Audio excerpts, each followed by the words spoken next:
تو اب آپ کے سامنے تینوں قسم کے لوگ آ گئے. پہلا جن کے ساتھ معاہدہ ہوا تھا اللہ رب العزت نے ان کے متعلق کیا فرمایا. پھر دوسری قسم کے کچھ لوگ آئے جن کے ساتھ تمہارا معاہدہ ہوا ہے اور پھر اس قوم میں کوئی شامل ہو جائے تو فرمایا کہ تم نے ان کے ساتھ کسی طرح کا کوئی اقدام نہیں کرنا, وہ اپنے معاہدے پہ پکے ہیں, تم بھی رہو. اور تیسری قسم کے وہ لوگ آگے جو منافق ہیں. پھر فرمایا یا وہ تمہارے پاس آتے ہیں اور ان کے دل تنگ ہوتے ہیں تمہارے ساتھ لڑنے سے بھی اور اپنی قوم کے ساتھ لڑنے سے بھی, یعنی وہ غیر جانبدار رہنا چاہتے ہیں اور آ کر کہتے ہیں ہم آپ کے ساتھ یوں رہیں گے کہ نہ تو ہم آپ کے ساتھ مل کر اپنی قوم کے خلاف لڑیں گے اور نہ اپنی قوم کے ساتھ مل کر ہم تمہارے ساتھ لڑیں گے, ان کو بھی امن دے دو اور ان کے ساتھ بھی صلح ہے. دوسری قسم کے لوگ, یہ تو دوسری قسم کے لوگوں کا حکم آیا کہ ان کے ساتھ صلح کر لو. اور یہ جو دوگلے پن آئے کہ کچھ لوگ جو وہ اور بھی ایسے ہیں جو ارادہ کرتے ہیں تم سے بے خوف ہونے کا. کس چیز کا ارادہ کرتے ہیں؟ تم سے بے خوف ہو جانے کا اور اپنی قوم سے بے خوف ہو جانے کا, یعنی دوگلے پن کا.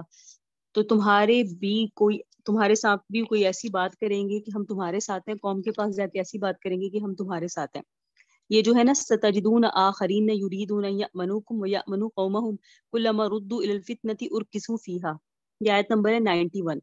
تو 91 آیت نمبر میں جن کا ذکر ہے نا وہ ہے دوگلا پن کرنے والے یعنی منافق. جب ان کو لٹایا جائے فتنے کی طرف, شرارت کی طرف, فتنے تھے مراد یہاں مسلمانوں کے خلاف شرارت برپا کرنے کے لیے, تو ان کو دین و مذہب سے روکنے کی کوشش کرنے کے لیے, تو ارکسوا فیہا وہ اس فتنے میں لٹا دیے جاتے ہیں. یعنی جب بھی کوئی ان کو آ کر بھڑکائے تو بھڑک جاتے ہیں, یہ لوگ. تو یعنی ان سے بچنے کا حکم دیا گیا, اعتزال اختیار نہ کرو, بلکہ یہ ہے کہ تمہاری طرف صلح اگر وہ نہ کریں تو تم بھی نہ کرو, اور جنگ کا موقع آئے تو تم ان سے جنگ کرو. یہی لوگ ہیں کہ ہم نے تمہارے لیے ان کے خلاف واضح دلیل قائم کر دی, تمہارے ان کے اوپر اختیار دے دیا, اس قسم کی تم کاروائی کر سکتے ہو. فرمایا وَيَكُفُّ أَيْدِيَهُمْ فَخُذُوهُمْ وَاقْتُلُوهُمْ حَيْثُ ثَقِفْتُمُوهُمْ. ان کا متعلق حکم ہے کہ تم انہیں پکڑو, جہاں کہیں بھی پاؤ قتل کر دو. یہ وہ لوگ ہیں کہ ہم نے جعلنا لکم علیہم سلطان مبینہ, ہم نے تمہارے پورا اختیار دیا ان پر. تو یہ مختلف قسم کے کافر تھے. خلاصہ رکوع کیا ہوگا, اس پورے رکوع کا جو خلاصہ ہے وہ سمجھ لیں تو یہ بھی آپ کے لیے کافی ہے کہ یہ مختلف قسم کے کافر تھے جن کے جذبات مختلف تھے. تو ان میں 3 درجے کے لوگوں کا یہاں حکم بیان کیا گیا جو نفاق کے طور پہ آئے تھے اور بعد میں لوٹ کر چلے گئے. تو ان کے آنے کا اور آ کر اسلام ظاہر کرنے کا کوئی اعتبار نہیں ہے. یہ بھی محارب کافروں کی طرح ہے جو تمہیں دھوکہ دینا چاہتے ہیں, تمہارے پاس آ کر ادھر کی باتیں کرتے ہیں, اپنی قوم کے پاس جاتے ہیں تو دوسری قسم کی باتیں کرنے لگ جاتے ہیں. ان کا کوئی اعتبار نہیں ہے. ہاں البتہ جو تم سے معاہدہ کریں اور معاہدے کے پابند ہو, تمہارے خلاف ہاتھ نہ اٹھائیں, ان کے خلاف تم نے بھی ہاتھ نہیں اٹھانا, اس عہد کی پابندی کرنی ہے. آگے سنیں. وما کان للمؤمن ان یقتل مؤمنا, نہیں مناسب کسی مومن کے لیے قتل کرے کسی مومن کو, الا خطأ مگر غلطی سے اگر ہو گیا. ومن قتل مؤمنا, جو شخص کسی مومن کو قتل کر دے خطأ غلطی سے, فتحریر رقبہ, بس اس کے ذمے ہے ایک غلام کو پھر وہ آزاد کرے. غلام بھی کیسا ہو؟ مؤمنۃ, آزاد, مؤمنہ مومن غلام ہو. ودیۃ مسلمہ, اور دیت جو سپرد کی جائے گی مقتول کے, الی اہلہ, وہ مقتول کے گھر والوں کی طرف ہوگی. الا ان یصدقوا, مگر یہ کہ مقتول کے ورثہ اگر معاف کر دیں تو معاف ہے. فإن كان من قوم عدو لكم, پھر اگر وہ مقتول ایسی قوم سے ہے جو تمہارے دشمن ہے, وهو مؤمن, خواہ وہ خود مومن ہو, فتحریر رقبۃ مؤمنہ, تو قاتل کے ذمے ہے ایک مومن غلام کو آزاد کرنا. وإن كان من قوم بينكم وبينهم ميثاق, اور اگر وہ مقتول ایسی قوم سے ہے کہ تمہارے اور ان کے درمیان عہد ہے, فدیۃ مسلمۃ الی اہلہ, تو پھر دیت ہے جو سپرد کی جائے گی مقتول کے اہل کی طرف. وتحریر رقبۃ مؤمنہ, اور آزاد کرنا ہے ایک مومن غلام کو. فمن لم یجد فصیام شہرین متتابعین, اور جو غلام نہ پائے تو اس کے ذمے ہے 2 مسلسل مہینوں کے روزے رکھے. توبۃ من اللہ, یہ اللہ کی طرف سے عذر توبہ کی ہے, یعنی یہ اس کے اوپر جو سزا ہے, غلام آزاد نہیں کر سکتا تو 2 ماہ کے مسلسل روزے رکھے. 1 ماہ کا بھی 2 ماہ کے رکھنے روزے, ایک دن بھی اندر سے روزہ توڑ دیا تو دوبارہ سے دیے دینی پڑے. توبۃ من اللہ, یہ اللہ کی طرف سے توبہ کا طریقہ ہے. وکان اللہ علیما حکیما, بے شک اللہ علم والا ہے, حکمت والا ہے. ومن یقتل مؤمنا, جو کوئی قتل کر دے کسی مومن کو متعمدا, جان بوجھ کر, پیچھے تو تھا قتل خطا غلطی سے, یہاں ہے جان بوجھ کر. فجزاؤہ, تو اس کی سزا جہنم ہے, خالدن فیہا, جہنم میں ہمیشہ رہے گا. وغضب اللہ علیہ, اس پر اللہ کا غضب ہوگا. ولعنہ, اللہ کی لعنت ہوگی. وعد لہ, اس کے لیے تیار ہے عذاب عظیمہ, بڑا عذاب. یا ایھا الذین آمنوا، اے وہ لوگوں جو ایمان لے، اذا ضربتم فی سبیل اللہ، جب تم سفر کرو اللہ کے راستے میں، فتبینوا تو تحقیق کر لیا کرو، ولا تقولوا اور نہ کہا کرو، لمن القا الیکم السلام، اس شخص کو جو تمہاری طرف سلام ڈالے، تو اسے مت کہو لست مومنن کہ وہ مومن نہیں ہے. جو تمہارے سامنے اپنی اسلام کا اظہار کرے اسے تم مت کہو کہ وہ تم مسلمان نہیں ہو. تب تغون عرض الحیات دنیا، طلب کرتے ہو تم دنیاوی زندگی کے سامان کو، فعند اللہ جو اللہ کے پاس ہے، مغانم کثیرہ بہت غنیمتیں ہیں. کذالک اسی طرح کنتم من قبل تم بھی اس سے پہلے ایسے ہی تھے، تو فمن اللہ علیکم ان تم پر اللہ نے احسان کیا، فتبینوا پس خوب تحقیق کر لیا کرو. ان اللہ کان بے شک اللہ ہے بما تعملون خبیرہ تمہارے عملوں سے باخبر. لا یستوی القاعدون برابر نہیں ہے مومن، من المؤمنین برابر نہیں ہے مومن میں سے بیٹھے رہنے والے، غیر اولی الضرر بغیر عذر کے، والمجاہدون اور جہاد کرنے والے فی سبیل اللہ اللہ کے راستے میں، باموالہم اپنے مالوں کے ساتھ، وانفسہم اپنے جانوں کے ساتھ. یعنی مومنین میں سے وہ جو بغیر عذر کے بیٹھے رہنے والے ہیں وہ، اور اللہ کے راستے میں جہاد کرنے والے مالوں اور جانوں کے ساتھ وہ برابر نہیں ہو سکتے. فضل اللہ المجاہدین اللہ نے فضیلت دی جہاد کرنے والوں کو جو جہاد کرتے ہیں، باموالہم اپنے مالوں کے ساتھ، وانفسہم اپنی جانوں کے ساتھ، علی القاعدین بیٹھے رہنے والوں پر فضیلت دی، درجہ ایک درجہ زیادہ. وکلن وعد اللہ الحسنی ہر ایک کے لیے اللہ نے وعدہ کیا اچھی حالت کا. وفضل اللہ المجاہدین فضیلت دی اللہ نے جہاد کرنے والوں کو، القائدین بیٹھے رہنے والوں پر، اجرن عظیمہ اجر عظیم کی، یعنی بہت بڑے اجر کی فضیلت ہے. درجات منہ یہ اللہ کی طرف سے بہت درجات ہیں، وہ مغفرہ مغفرت ہے، وہ رحمہ رحمت ہے. وکان اللہ غفور رحیم بے شک اللہ بخشنے والا ہے، رحیمہ رحم کرنے والا ہے.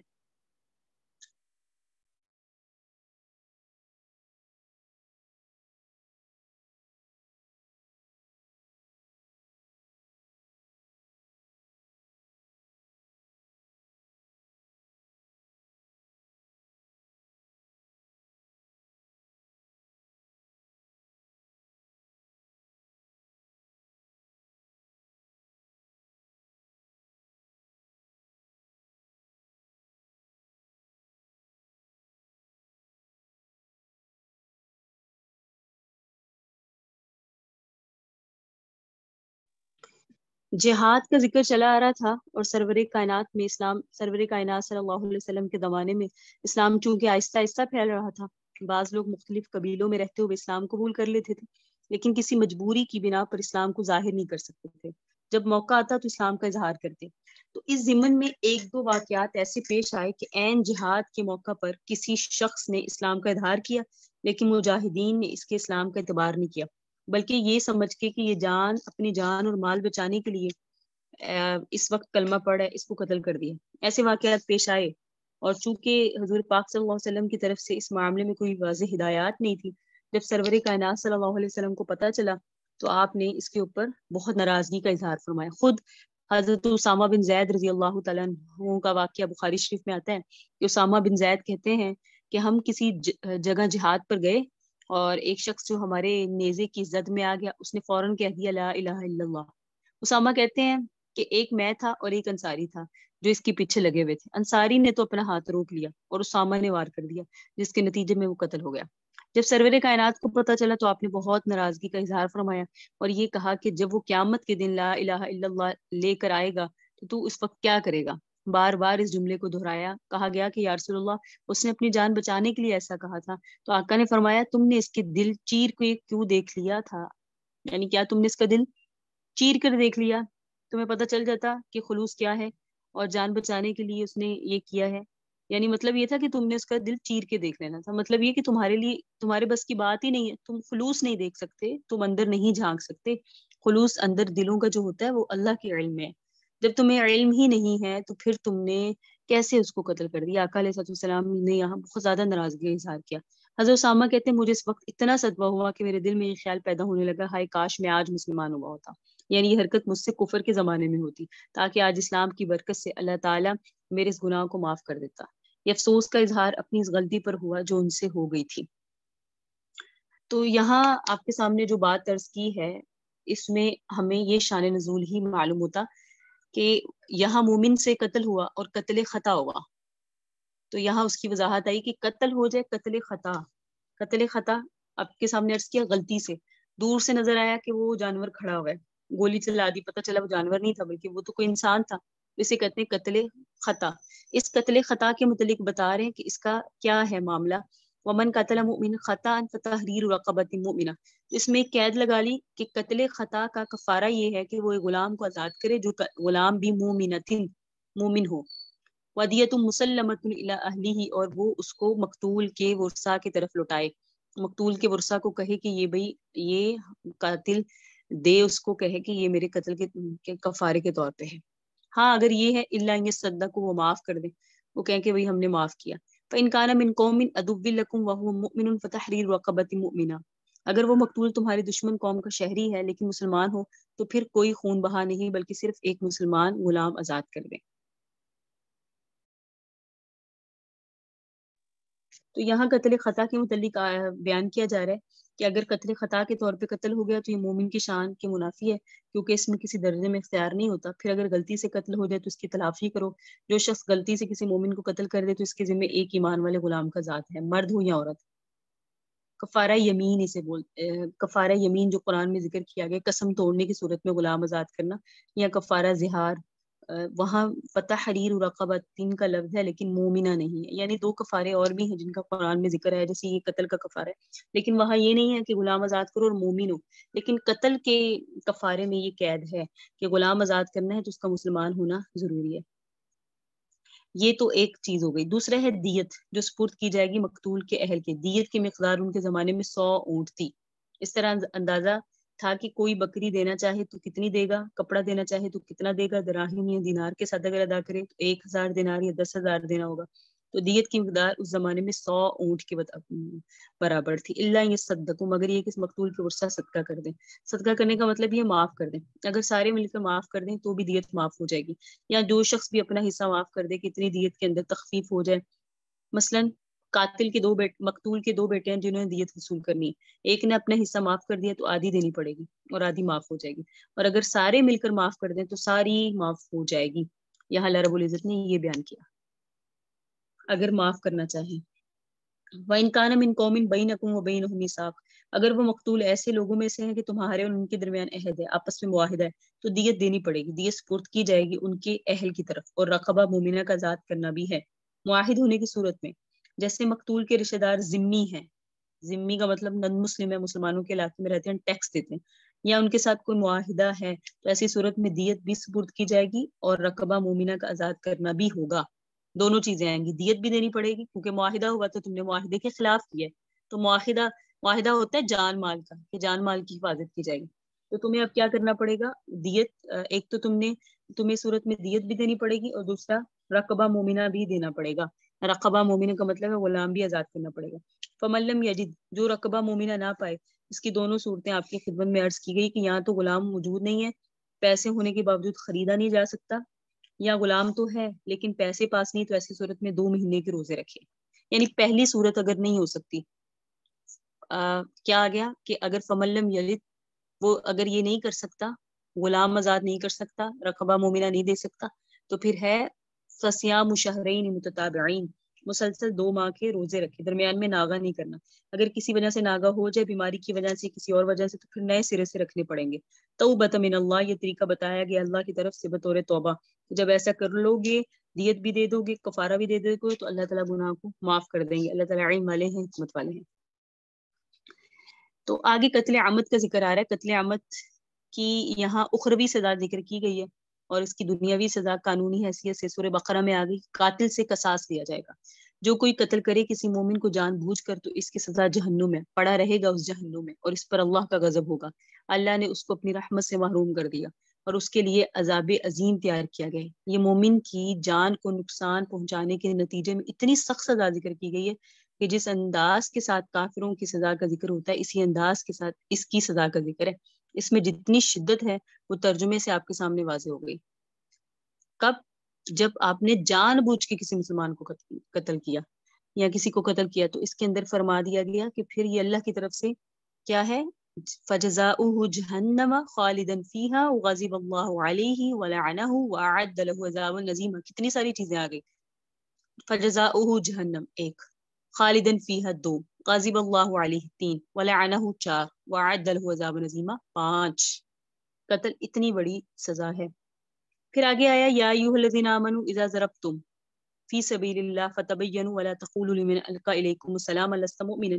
وہی بات کہ مجاہدین کو احتیاط سکھائی جا رہی ہے کہ جب وہ سفر جہاد پر جائیں تو اس وقت چونکہ وہ چھپے چھپائے لوگ بھی مومن ہوتے ہیں جو موقع پا کر ایمان کا اظہار کر دیتے ہیں، تو اس بارے میں بے احتیاطی نہیں ہونی چاہیے. اپنے طور پہ تحقیق کر کے قدم اٹھاؤ.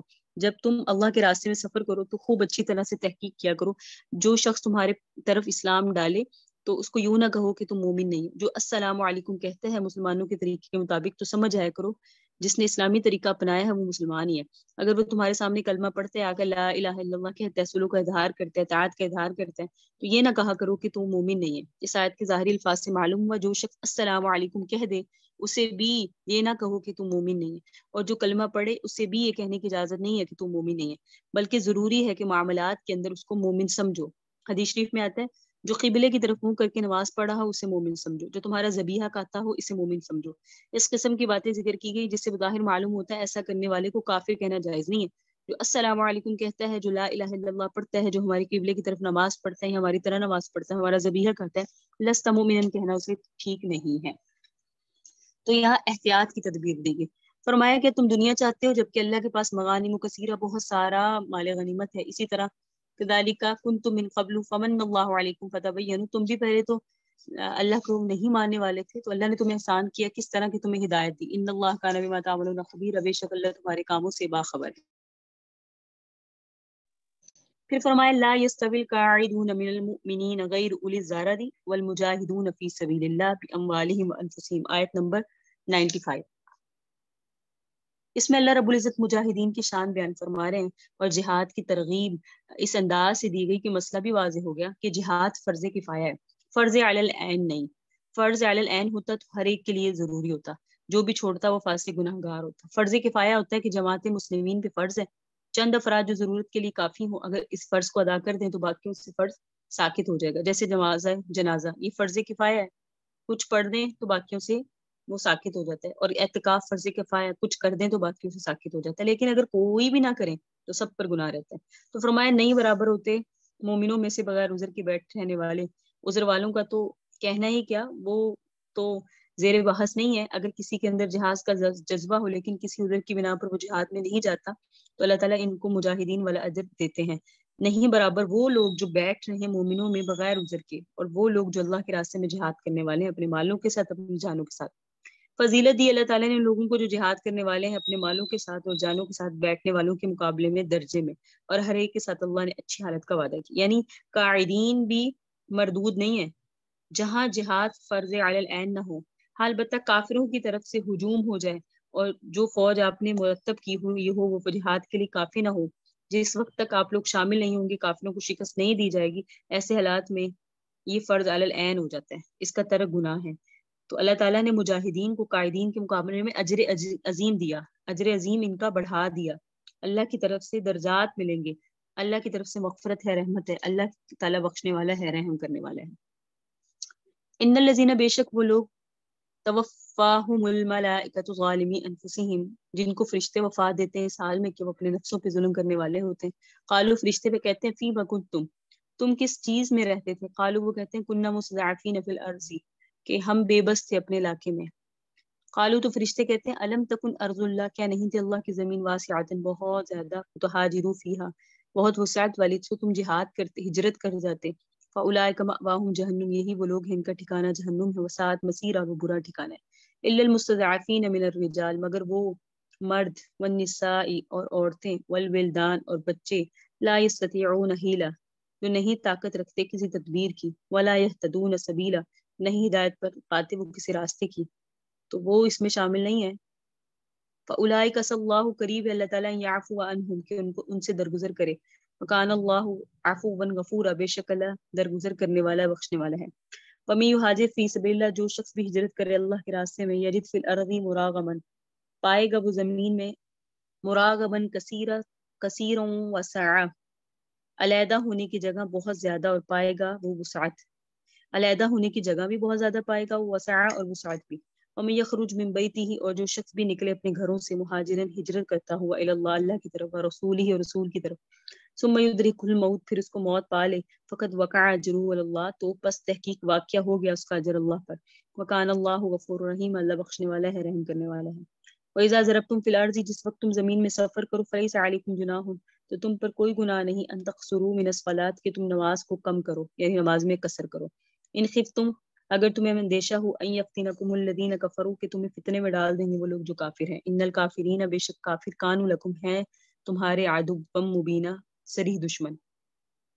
وَإِذَا كُنْتَ فِيهِمْ، اور جس وقت آپ ان مومنین میں موجود ہوں، فَأَقَمْتَ لَهُمُ الصَّلَاةَ، تو پھر آپ ان کے لیے نماز قائم کریں، یعنی آپ نماز کی اقامت کریں۔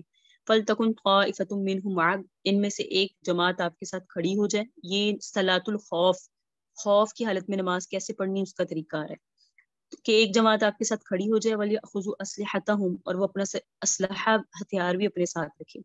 فَإِذَا سَجَدُوا، پھر جب یہ سجدہ کر لیں، فَلْيَكُونُوا مِنْ وَرَائِكُمْ، تو چاہیے یہ لوگ تمہارے پیچھے چلے جائیں۔ وَلْتَأْتِ طَائِفَةٌ أُخْرَىٰ، اور دوسری جماعت آ جائے، لَمْ يُصَلُّوا، جنہوں نے نماز ہی نہیں پڑھی، فَلْيُصَلُّوا مَعَكَ، وہ بھی آپ کے ساتھ پہلی رکعت پڑھیں، فَلْيَأْخُذُوا حِذْرَهُمْ وَأَسْلِحَتَهُمْ، انہیں چاہیے وہ بھی اپنا بچاؤ اور اپنے ہتھیار کا سامان اپنے پاس رکھیں۔ وَدَّ الَّذِينَ كَفَرُوا، کیونکہ چاہتے ہیں وہ لوگ جنہوں نے کفر کیا، لَوْ تَغْفُلُونَ، کہ تمہیں کسی طرح غافل کر دیں، عن أَسْلِحَتِكُمْ، تمہارے ہتھیاروں سے، وَأَمْتِعَتِكُمْ، اور اپنے سامانوں سے، فَيَمِيلُونَ عَلَيْكُمْ مَيْلَةً وَاحِدَةً، اور پھر وہ تم پر یک باری حملہ کر دیں۔ وَلَا جُنَاحَ عَلَيْكُمْ، اور آپ پر کوئی گناہ نہیں، إِن كَانَ بِكُمْ أَذًى مِّن مَطَرٍ، اگر تمہیں تکلیف ہے بارش کی وجہ سے، أَوْ كُنتُم مَرْضَىٰ، یا تم بیمار ہو، أَن تَضَعُوا أَسْلِحَتَكُمْ، تو کوئی حرج نہیں اگر اس وقت تم اپنا ہتھیار یا اپنا اسلحہ اتار دو۔ وَخُذُوا حِذْرَهُمْ، اپنا بچاؤ اختیار کرو، ان اللہ اعد للکافرین عذاب مہین، بے شک اللہ نے کافروں کے لیے ذلیل کرنے والا عذاب تیار کر رکھا ہے۔ فاذا قضیتم الصلاۃ، جب تم نماز پوری کر لو، واذکروا اللہ قیاما وقعودا، تو یاد کرو اللہ کو کھڑے ہونے کی حالت میں بھی، بیٹھنے ہونے کی حالت میں بھی، وعلی جنوبکم، اور پہلوؤں پر لیٹنے کی حالت میں بھی۔ فاذا اطمأننتم، پھر جس وقت تم مطمئن ہو جو، فاقیموا الصلاۃ، تو نماز قائم کیا کرو، ان الصلاۃ، جو نماز ہے، کانت علی المؤمنین، یہ مومنوں پر کتاب موقوتا، فرض کی گئی ہے متعین وقت میں، متعین وقت میں نماز مومنوں پر فرض کی گئی ہے۔ وَلَا تَهِنُوا فِي ابْتِغَاءِ الْقَوْمِ، سستی نہ کیا کرو قوم کا پیچھا کرنے میں، ان تکونوا تعلمون، اگر تم درد محسوس کرو، فإنهم يعلمون، تو بے شک وہ بھی تو درد محسوس کرتے ہیں، کما تعلمون، جیسے تم درد محسوس کرتے ہو، وترجون، لیکن تم امید رکھتے ہو، من اللہ، اللہ سے، وہ ما لا یرجون، جن کاموں کی، جن فضائل کی، جن درجات کی انہیں امید نہیں ہے۔ وکان اللہ علیم حکیم، بے شک اللہ علم والا ہے اور حکمت والا ہے۔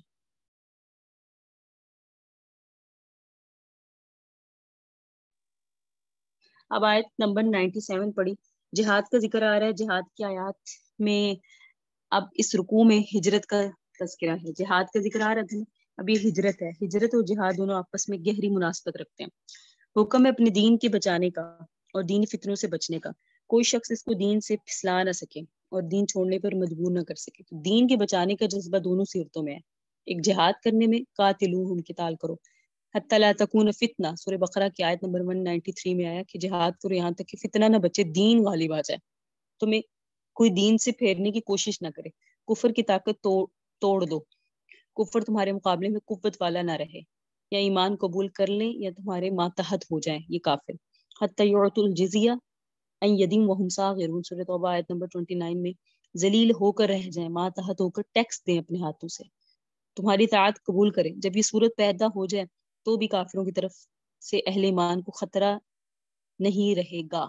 تو یہاں یہ بات سمجھ آئی کہ اللہ رب العزت نے کافروں کے زور کو توڑنے کا حکم دیا، اور وہ ہوتا ہے جہاد کے ذریعے۔ اور دوسری چیز ہے ہجرت، کہ جب تمہیں لگے کہ یہاں میں اپنے اکیلا، میرا زور نہیں چل رہا، دین کا اظہار کرنا مشکل ہے، تو اس علاقے کو چھوڑ دینا چاہیے، ایسے علاقے میں چلے جانا چاہیے جہاں دینی طور پہ انسان کو امن نصیب ہو جائے۔ تو دونوں کے اندر مقصد، کس کے اندر؟ جہاد کے اندر، جہاد کے اندر بھی مقصد اور ہجرت کے اندر بھی مقصد اللہ رب العزت نے کیا فرمایا ہے؟ مسلمانوں کی فتح ہے، مسلمانوں کا رعب ہے۔ اے ایمان والو، اللہ نے فرمایا اصل مقصد دونوں کے اندر جو مقصد ہے اصل کے اعتبار سے ایمان کی حفاظت ہے، جہاد میں بھی اور ہجرت میں بھی۔ یہاں فرمایا کہ جب ان کی نکالی جائے گی روح تو پھر ان سے کہا جائے گا، فرشتے پوچھیں گے کہ تم نے کیوں نہیں دین کی حفاظت کرتے ہوئے شہر چھوڑا؟ کیا اللہ کی زمین بہت وسیع نہیں تھی؟ کیا تم یہ جگہ چھوڑ کے دوسری جگہوں کی طرف جا کر میرے زندگی بسر نہیں کر سکتے تھے. زمین کا کوئی ٹکڑا مسلمانوں کو مقصد نہیں ہے کہ صرف وہ اسی تک رہیں، بلکہ حکم یہ ہے کہ اگر تمہیں دین بچانا ہے تو اپنی ان جگہوں کو، اپنی ان زمینوں کو تم قربان کر دو اور ایسی جگہوں کی طرف ہجرت کرو جن جگہوں میں جا کے تم اللہ کے احکامات پر صحیح انداز سے عمل کر سکتے ہو. تو ہجرت کا معنی ہے ایسے علاقے کو جس میں رہتے ہوئے انسان اپنے دین کی حفاظت نہیں کر سکتا، اس کو چھوڑ کر کسی ایسے علاقے کی طرف جانا جہاں جا کر اپنے دین کے مطابق عمل کر سکے. تو گویا اس میں ترک وطن پایا گیا، اپنے وطن کو چھوڑنا، ایسا وطن جس میں کفر غالب ہے، ایسے وطن کی طرف چلے جانا جہاں اسلام غالب ہو، وہاں رہ کر انسان اسلام کے مطابق عمل کر سکتے. تو اللہ نے ہجرت کا حکم قرآن میں بہت زیادہ دیا. جب مقصد دین ہو، اپنے دین کو بچانے کے لیے ہجرت کی جائے تو ہجرت کر کے تو آ گئے، لیکن اس علاقے میں پہنچنے کے بعد اللہ کی نافرمانی اس طرح سے رہی، دارالاسلام میں آ جانے کے بعد نماز نہیں پڑھتے، اللہ کے دوسرے کام کو پورا نہیں کرتے، تو یہ ہجرت ایک صورت میں ہجرت نہیں ہے، کیونکہ ہجرت کی اثر روح ہے اللہ کی اطاعت. تو ان الذین توفاہم الملائکۃ ظالمی انفسہم میں کیا چیز آ گئی؟ فیما کنتم، کس حال میں تھے فرشتے کہیں گے. تو یہ بطور تنبیہ کے کہا کہ تمہارا کیا حال ہے، تم دین پر کیوں نہیں چلے، دین پر عمل کیوں نہیں کیا. تو وہ آگے سے کہیں گے ہم تو دبے دوائے تھے، کمزور تھے، بے بس تھے، اپنے علاقے میں ہم دین پر عمل کیسے کرتے. وہ عذر کریں گے تو فرشتے نے جواب دیں گے الم تکن ارض اللہ واسعہ.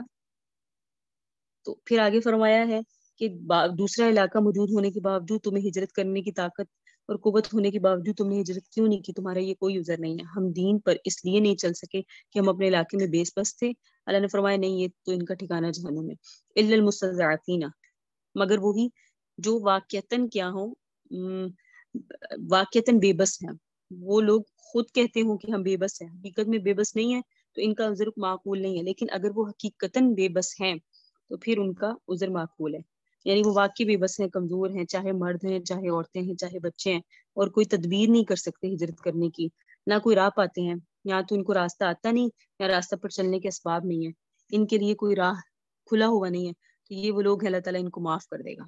اولئک عسى اللہ ان يعفو عنهم، یہ وہ لوگ ہیں کہ اللہ انہیں معاف کر دے گا. وکان اللہ عفوا غفورا. اور جو ومن یہاجر فی سبیل اللہ یجد فی الارض مراغما کثیرا وسعا، جو شخص اللہ کے راستے میں ہجرت کرے اس کی ہجرت اللہ کے راستے میں ہونی چاہیے. جہاد فی سبیل اللہ ہوتا ہے، قتال فی سبیل اللہ ہوتا ہے، اسی طرح ہجرت فی سبیل اللہ ہوتی ہے. کہ یہاں جو فرمائے جو کرے ہجرت فی سبیل اللہ کے راستے میں ہجرت، پائے گا وہ زمین میں بہت جگہ علیحدہ ہونے کی.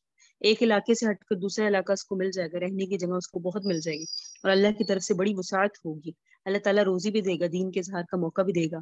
سعی کے لفظ میں یہ بتایا گیا کہ اللہ کے راستے میں ہجرت کرنا ضروری ہے، تب جا کے وعدہ ہوگا جب نیت صحیح ہوگی. ومن یخرج من بیتہ مہاجرا، جو کوئی اپنے گھر سے نکلا اس حال میں کہ وہ اللہ اور اللہ کے رسول کی طرف ہجرت کرنے والا ہے، یعنی گھر سے نکلا ہے جذبے کے ساتھ کہ وہ ہجرت کرنے جا رہا ہے اللہ اور اس کے رسول کی طرف، تو وہ مہاجر بننے کے لیے اور اللہ کے یہاں ہجرت کرنے کا ثواب لینے کے لیے یہ ضروری نہیں ہے کہ انسان کسی ٹھکانے پہنچ جائے اور وہاں جا کے اپنے دین پر پورا عمل کرے، بلکہ جب قدم اٹھا لیے، پہلا قدم ہی اٹھایا تو کامیابی مل گئی. پہلے قدم پر ہی جہاں وہ پہنچنا چاہتا ہے تو وہاں نہیں پہنچا، پھر بھی اللہ تعالیٰ کے ذمے ہے کہ اللہ اسے اجر دے. ومن یہاجر من بیتہ مہاجرا الی اللہ ورسولہ ثم یدرکہ الموت، یہاں تک کہ اسے موت آئی، ابھی وہ علاقے سے نکلا ہی تھا ایسے علاقے کی طرف جہاں وہ اللہ کے دین پر صحیح چل سکے، ابھی وہ اسی علاقے کی طرف گیا ہی تھا کہ راستے میں اسے کیا آ گئی، موت آ گئی. تو فرمایا فقط وقع اجر اللہ، اس کا اجر اللہ پر واقع ہو گیا. وکان اللہ غفور رحیم، بے شک اللہ بخشنے والے اور اللہ رب العزت معاف فرمانے والے. اگلی جو آیت ہے وَإِذَا ضَرَبْتُمْ فِي الْأَرْضِ فَلَيْسَ عَلَيْكُمْ جُنَاحٌ، اس میں قصر نماز کے متعلق بیان کیا جا رہا ہے کہ تم پر کوئی گناہ نہیں، تم قصر کرو، یہ مباح ہے. قصر کرنے کی صورت میں کوئی گناہ نہیں ہے. ویسے قصر ضروری بھی نہیں ہے، اس عنوان سے بظاہر یوں ہی معلوم ہوتا ہے، لیکن یاد رکھیں قصر ضروری ہے. قصر نہ ہونے کی صورت میں انسان گناہ گار ہوتا ہے. نماز 4 رکعت والی 2 ہی پڑھنی ہے. کسی کو دل میں خیال آ سکتا ہے کہ شاید یہ 2 رکعت پڑھنا کوئی کوتاہی ہے تو مجھے 4 پڑھ لینی چاہیے، تو نہیں. حدیث میں سرور کائنات کا عمل یہی رہا ہے کہ آپ 2 رکعت پڑھتے تھے. خلفاء کا عمل بھی یہ رہا ہے کہ وہ 2 رکعت پڑھتے تھے. تو 2 رکعت ہی پڑھنی ہے. کوئی اس پر عزیمت پر عمل نہیں کرے گا، رخصت پر عمل کرے گا. رخصت کیا ہے کہ اللہ تعالیٰ نے فرمایا کہ جب تم نماز پڑھو اور سفر میں ہو تو تم تقصروا من الصلاۃ، نماز میں قصر کرو، 4 کو 2 کر لو. ان خفتم ان یفتنکم الذین کفروا، جب تمہیں خوف ہو، یعنی قصر تو کر لو، کوئی گناہ نہیں. اگر تمہیں اندیشہ ہو کافر تمہیں فتنے میں ڈال دیں گے، یعنی کافروں کی طرف سے شرارت کھڑی ہونے کا ڈر ہو، ان کی طرف سے تمہیں کوئی پریشانی کا خطرہ ہو، تو نماز میں قصر کر لو، کوئی حرج نہیں. جب رخصت نازل ہوئی تو اس وقت حالات ایسے تھے، کافروں کی طرف سے اندیشہ ہوتا تھا کہ واقعی طور پہ ان کو اللہ رب العزت نے قرآن میں یہاں ذکر کر دیا کافر حملہ کرنے کی در پہ رہتے تھے، تیار رہتے تھے.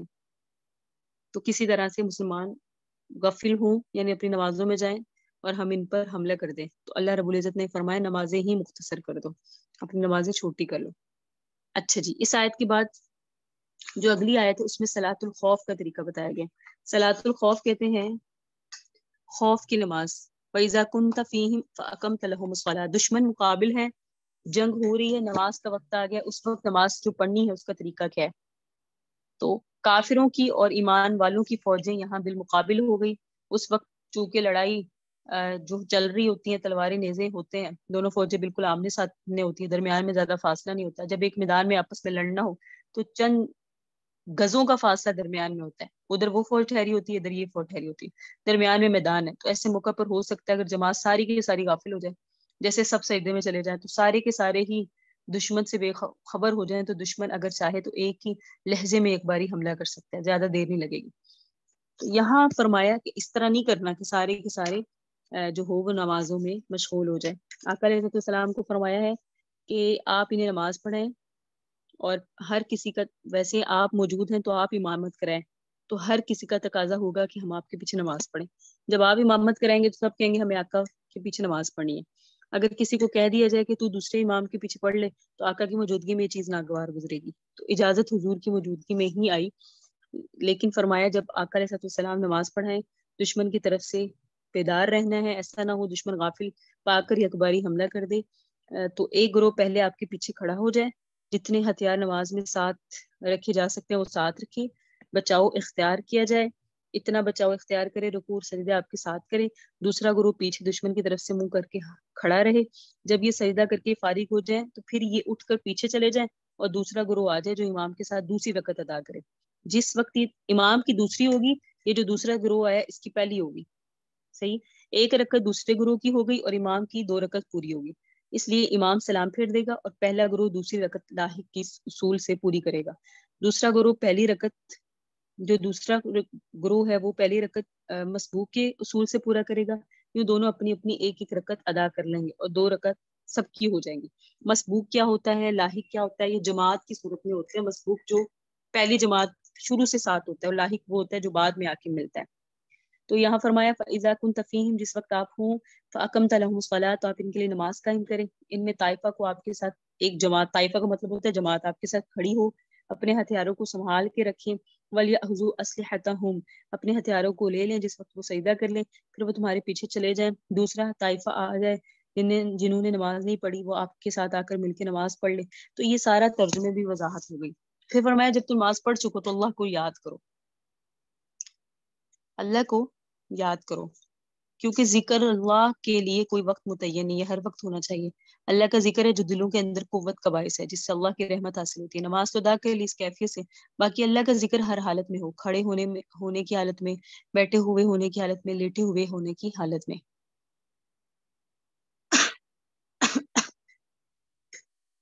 فَإِذَا قَضَيْتُمُ الصَّلَاةَ، اگلی آیت ہے اگلے پیج پہ. فَإِذَا قَضَيْتُمُ الصَّلَاةَ فَاذْكُرُوا اللَّهَ، جب تم فارغ ہو جاؤ تو پھر اللہ کا ذکر کرو. کس حالت میں کرو وہ اللہ رب العزت نے یہاں بیان فرما دیا. قِيَامًا وَقُعُودًا وَعَلَى جُنُوبِكُمْ فَإِذَا اطْمَأْنَنْتُمْ فَأَقِيمُوا الصَّلَاةَ إِنَّ الصَّلَاةَ كَانَتْ عَلَى الْمُؤْمِنِينَ كِتَابًا مَوْقُوتًا، بے شک نماز مومنوں پر فرض کی گئی وقت متعین میں. وقت کا لحاظ بھی رکھا کرو، اطمینان کے ساتھ ادا کرو. پھر آگے پھر وہی جہاد کی بات آگے کہ قوم کا پیچھا کرنے میں نہ سستی کرو. وَلَا تَهِنُوا فِي ابْتِغَاءِ الْقَوْمِ، ابتغاء تلاش کرنے کو کہتے ہیں، یہاں پیچھا کرنا مراد ہے. ہمت نہ ہارا کرو، ہمت نہ چھوڑا کرو. اگر تمہیں تکلیف پہنچ رہی ہے، تم بے آرام ہو رہے ہو، تو وہ بھی تو آخر بے آرام ہے نا. یہ تو نہیں کہ اس جنگ کے اندر پریشان تم ہی ہو، تکلیف صرف تمہیں ہو رہی ہے، بلکہ جیسے علم تمہیں ہے ان کو بھی ہے، جیسے بے آرامی تمہیں ہے ان کو بھی ہے.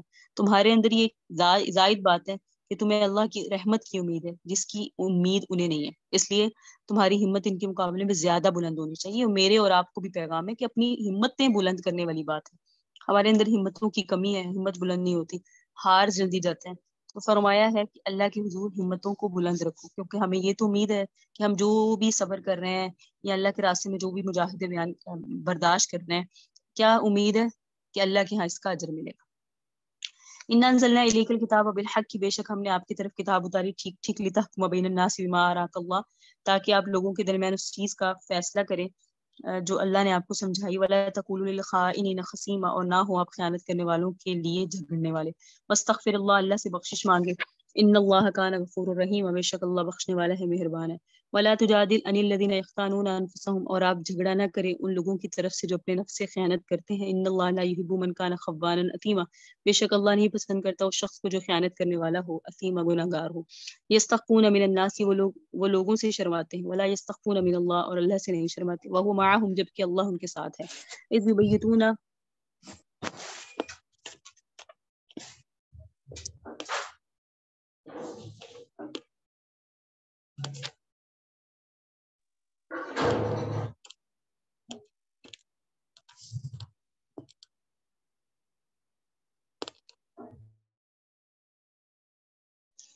اذ یبیتون،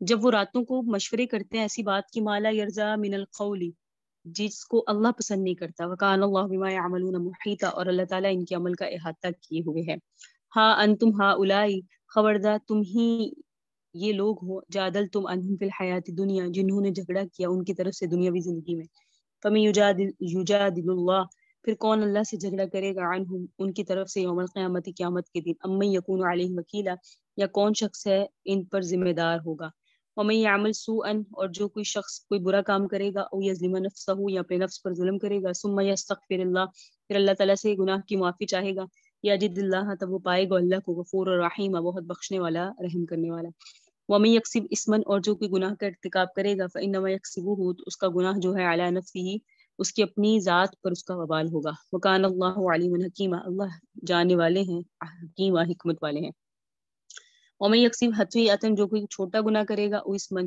یا بڑا گناہ کرے گا، ثم یرمی بہ بریئا، پھر اس کی تہمت لگائے گا کسی بے گناہ پر، فقد احتمل بہتانا، تو تحقیق اس نے اٹھایا، بہتانا و اسم مبینہ، بہتان اور سری گناہ، ولولا فضل اللہ علیک ورحمتہ، اگر نہ ہوتا اللہ کا فضل آپ پر اور اللہ کی رحمت، لہمت طائفۃ منہم ان یضلوک، تو البتہ قصد کر لیا تھا ان میں سے گروہ نے کہ آپ کو غلطی میں ڈال دیں گے، وما یضلون، اور وہ غلطی میں نہیں ڈالتے آپ کو، الا انفسہم، مگر اپنے آپ کو ہی، وما یضرونک من شیء، آپ کا کچھ نہیں بگاڑ سکتے، وانزل اللہ علیک الکتاب، اللہ نے آپ پر کتاب نازل فرمائی، والحکمت، حکمت اتاری، وعلمک، آپ کو سکھایا، ما لم تکن تعلم، جو آپ پہلے نہیں جانتے تھے، وکان فضل اللہ علیک عظیما، اور اللہ کا فضل سب سے بڑا ہے، لا خیر فی کثیر من نجواہم، ان کی بہت سی سرگوشیوں میں کوئی خیر نہیں، الا من امر بصدقہ، مگر ان لوگوں کی سرگوشیاں جو حکم دیتے ہیں صدقے کا، او معروف، یعنی اچھے طریقے کا، او اصلاح بین الناس، یا لوگوں کے درمیان حالات کو درست کرنے کا، ومن یفعل، اور جو کوئی کرے گا ذالک، یہ کام، ابتغاء مرضات اللہ، اور تلاش کرے گا اللہ کی رضا،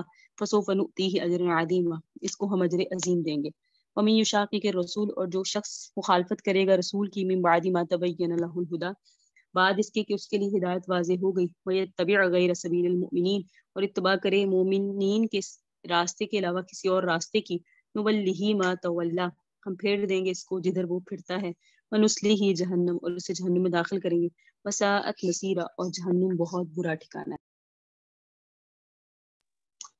جہاد وغیرہ کی آیات کے ضمن میں آپ کے سامنے منافقین کا ذکر بھی آیا، اور یہ مدینہ منورہ میں ایک ایسا گروہ تھا جو اپنے آپ کو مسلمانوں میں شامل کرتا تھا، لیکن اپنی غرض پرستی اور مفاد پرستی کی وجہ سے، یا بزدل اور حرص کی وجہ سے، ایک موقف پر پکے نہیں رہتے تھے، اندر اندر سے ان کی ہمدردیاں کافروں کے ساتھ تھی، کن کی؟ منافقوں کی، جس وقت وہ اپنا مفاد ادھر جانے میں سمجھتے تو ادھر کو لٹک جاتے، جب مسلمانوں کے اندر اپنا مفاد سمجھتے تو مسلمانوں کے ساتھ شامل ہو جاتے، یہ گروہ مختلف قسم کی شرارتیں کرتا، یہ جو دو رکوع آپ کے سامنے پڑے گئے، یہ ایک واقعے کے متعلق ہے جس میں کچھ اس قسم کے لوگوں کا اللہ تعالیٰ نے ذکر فرمایا، جو شرارتی ہیں اور مومن بھی نہیں ہے، مسلمان بھی نہیں ہے، منافق ہیں۔ مدینہ منورہ میں ایک خاندان تھا جو بنو عبیرک کے نام سے مشہور تھا، اور اس خاندان میں ایک شخص تھا جس کا نام تھا بشیر، ٹھیک ہے۔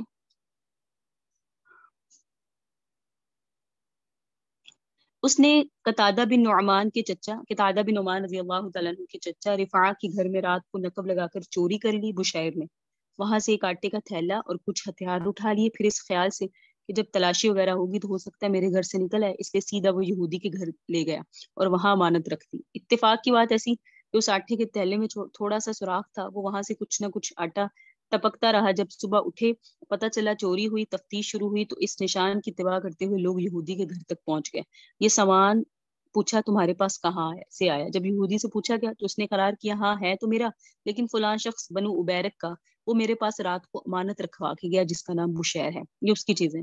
جب یہ بات سامنے آ گئی تو معلوم ہوا چوری کرنے والا بشیر ہے. اس کو پکڑا گیا, اس کے ساتھ گفتگو ہوئی, اس نے صاف انکار کر دیا, کہنے لگا چور وہ ہے جس کے گھر سے سامان نکلا, میں چور کیسا ہوں. بنو بیر خاندان سارے کا سارا اس کی حمایتی میں جمع ہو گیا. یہ لوگ پہلے سرور کائنات کے پاس پہنچ گئے.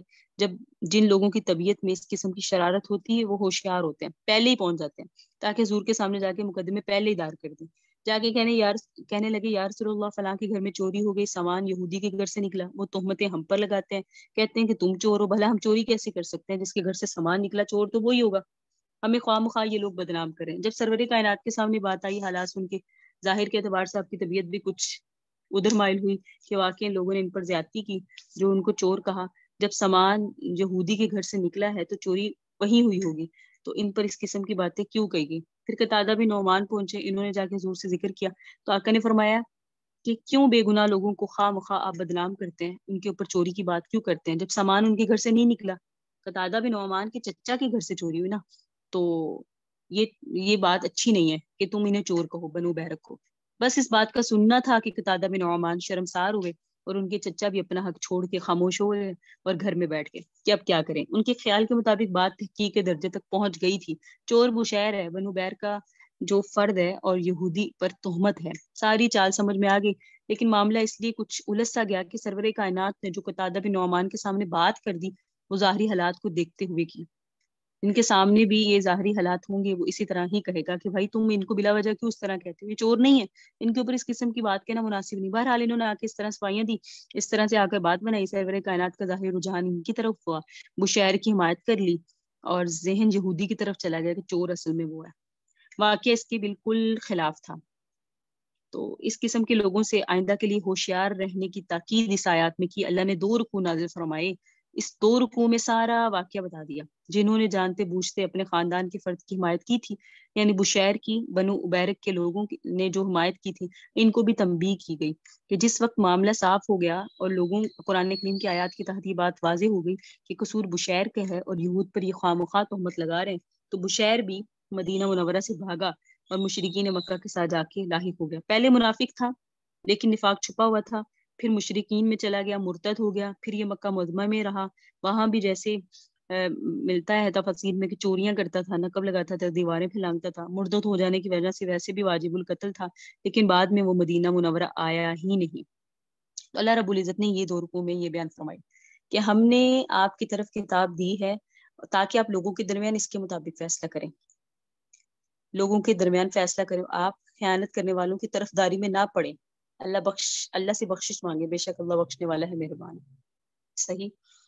پھر فرمایا ولا تجادل الذین یختانون انفسهم, ان لوگوں کی طرفداری نہ کریں جو آپ کے اپنے آپ سے خیانت کرتے ہیں. اللہ اس شخص کو پسند نہیں کرتا. ان اللہ لا یحب من کان خوانا اثیما, جو خیانت کرنے والا ہو اور جھوٹا ہو. وہ لوگوں سے شرماتے ہیں, اللہ سے نہیں شرماتے, حالانکہ اللہ ان کے ساتھ تھا جو وہ راتوں کو مشورے کر رہے تھے. اذ یبیتون ما لا یرضی من القول وکان اللہ بما یعملون محیطا. پھر فرمایا کہ خبردار تم ہی سے ہیں یہ لوگ جنہوں نے جھگڑا کیا ان کی طرف سے دنیاوی زندگی میں, پھر کون اللہ تعالیٰ سے جھگڑا کرے گا ان کی طرف سے قیامت کے دن. یعنی آپ سے جھگڑا کرتے ہیں, آپ کے سامنے آ کر کہہ رہے ہیں ہم نے تو چوری نہیں کی, ہم پر بہتان ہے, تو قیامت کے دن جب اللہ کے حضور سامنے ہوں گے تو اللہ کے حضور کیسے ہی جھگڑا کر سکیں گے. اور فرمایا جس نے کوئی گناہ کیا, اپنے نفس پہ ظلم کیا, پھر اللہ سے گناہ کی معافی چاہی تو اللہ معاف کر دیتے ہیں, لیکن جو گناہ کا ارتکاب کرے فإنه يكسبه على نفسه, تو اس کے گناہ کا عذاب اسی پر ہوگا, دوسرے پر نہیں ہوگا. اور جو کوئی چھوٹا گناہ کرے, بڑا گناہ کرے, وہ اللہ کے حضور اس گناہ کو حاضر کرے گا. پھر فرمایا اللہ نے آپ پر فضل کیا محمد, ورنہ آپ کو یہ جو گروہ ہے طائفۃ منهم ان یضلوک, وہ آپ سے بھی غلطی کروانا چاہتے تھے اور وہ نہیں غلطی میں ڈالتے مگر اپنے آپ کو, آپ کا کچھ نقصان نہیں کر سکتے. تو اللہ تعالیٰ نے کتاب اور حکمت اتاری, تعلیم اتاری, اور اس کو آپ کو ایسی چیزیں دی جو آپ پہلے نہیں جانتے تھے. وکان فضل اللہ علیک عظیما. پھر فرمایا ان کی بہت ساری سرگوشیاں میں خیریں نہیں ہوتی. تو اگر بتایا کہ اگر راز کی باتیں کرنی ہے, سرگوشیاں کرنی ہیں, اس سے اگلا پیج ہے اس میں بتایا کہ اگر سرگوشیاں کرنی ہے تو 3 کاموں پر کرو. صدقات کے معاملے میں, صدقوں کے, نیکی کے معاملے میں, لوگوں کے درمیان صلح کرانے کے معاملے میں. یہ 3 چیزیں ہیں جن میں تم سرگوشی کر سکتے ہو, راز و نیاز کر سکتے ہو. وَمَن يَفْعَلْ ذَلِكَ ابْتِغَاءَ مَرْضَاتِ اللَّهِ, جو ان 3 کاموں میں اللہ کی رضا تلاش کرے گا اللہ اسے بہت اجر دے گا. صدقہ کرنے میں، نیکی کی بات کرنے میں، لوگوں کے درمیان صلح کرانے میں. لیکن جو کوئی مخالفت کرے گا اللہ اور اس کے رسول کی تو اللہ تعالیٰ نے ہدایت واضح کر دی، اور مومنوں کے راستے کے علاوہ کوئی اور راستے کی سے اگر وہ کسی اور راستے کی اتباع کریں گے تو ہم انہیں جہنم میں ڈال دیں گے، اور وہ برا ٹھکانہ ہے.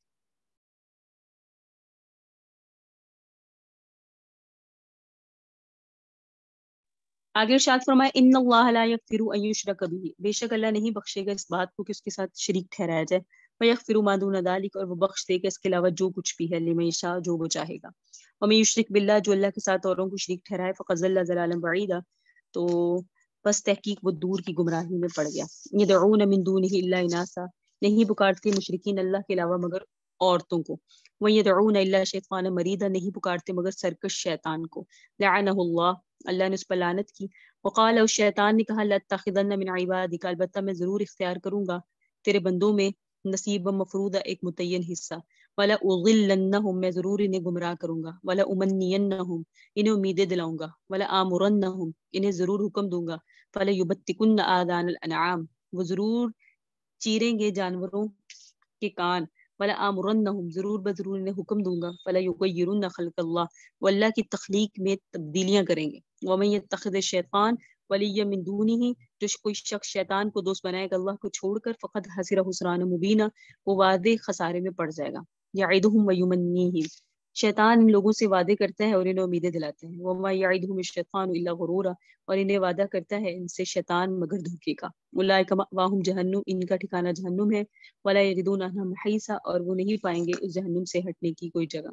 الذین آمنوا، لیکن وہ لوگ جو ایمان لائے، وعملوا الصالحات، جنہوں نے نیک عمل کیا، سندخلہم، ہم انہیں داخل کریں گے جنات، باغات میں، تجری بہتی ہوں گی، من تحتها الانہار، جس کے نیچے نہریں، خالدین فیہا، وہ ان باغات میں رہیں گے ابدا ہمیشہ. وعد اللہ حقا، اللہ کا وعدہ حق ہے.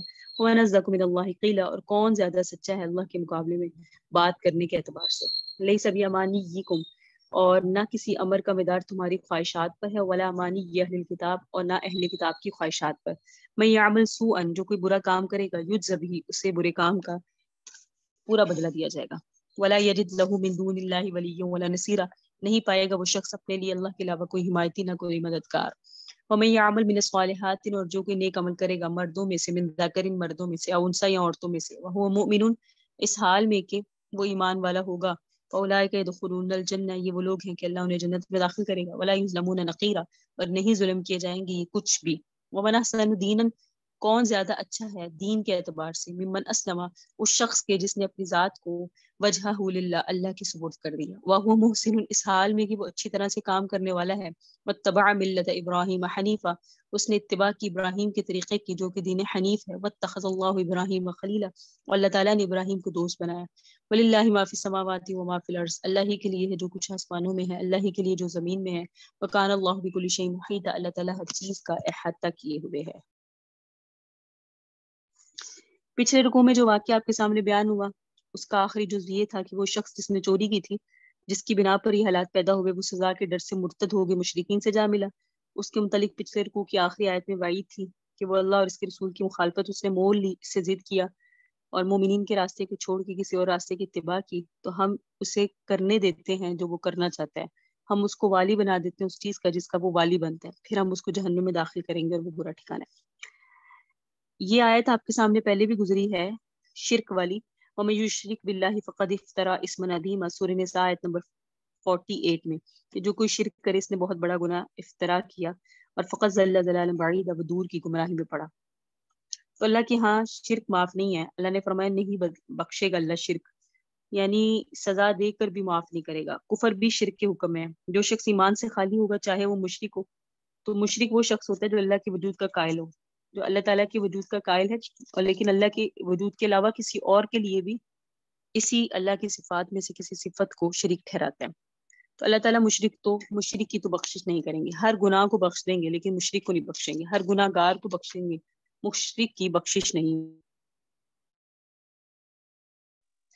تو اللہ تعالیٰ نے فرمایا کہ ان یدعون من دونہ الا اناسا، اور یہ مشرک لوگ اللہ کو چھوڑ کے اوروں کو پکارتے ہیں، اور یہ پکارتے ہیں شیطان مرید کو. شیطان مرید، اس کے لیے فرمایا لعنہ اللہ، اس کے اوپر اللہ کی لعنت ہے. گویا وہ انسانیت کا بھی دشمن ہے. سورہ اعراف میں آپ کے سامنے تفصیل آئے گی کہ اللہ نے جب آدم کو پیدا کیا تو آدم کو پیدا کرنے کے بعد فرشتوں کو اور ساتھ ہی اس ابلیس کو بھی سجدہ کرنے کا حکم دیا. جب یہ اکڑ گیا تو اللہ نے پوچھا کہ تو سجدہ کیوں نہیں کرتا, تجھے کس چیز نے روکا سجدہ کرنے سے؟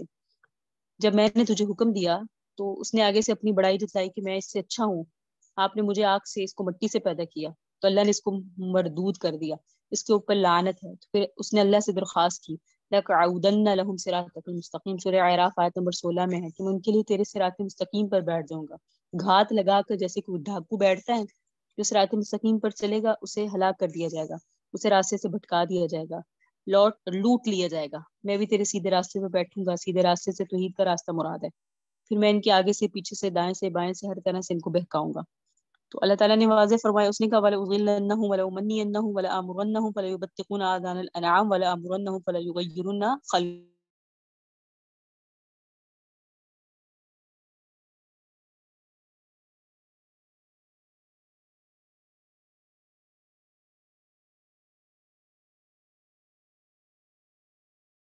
تغیر خلق اللہ ہے. ایک مرد کو اللہ نے مرد بنایا, وہ بتکلف عورت بننے کی کوشش کرے, متشابہات بالرجال اور متشابہین بالنساء.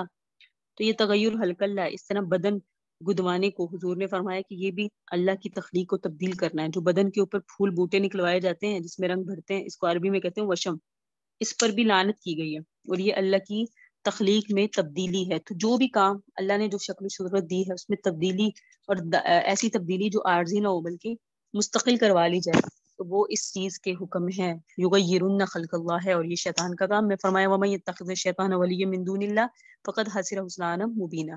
شیطان ان سے مدد, ان سے وعدے کرتے ہیں, انہیں امیدیں دلاتے ہیں, مگر شیطان کے سارے وعدے فریب ہیں.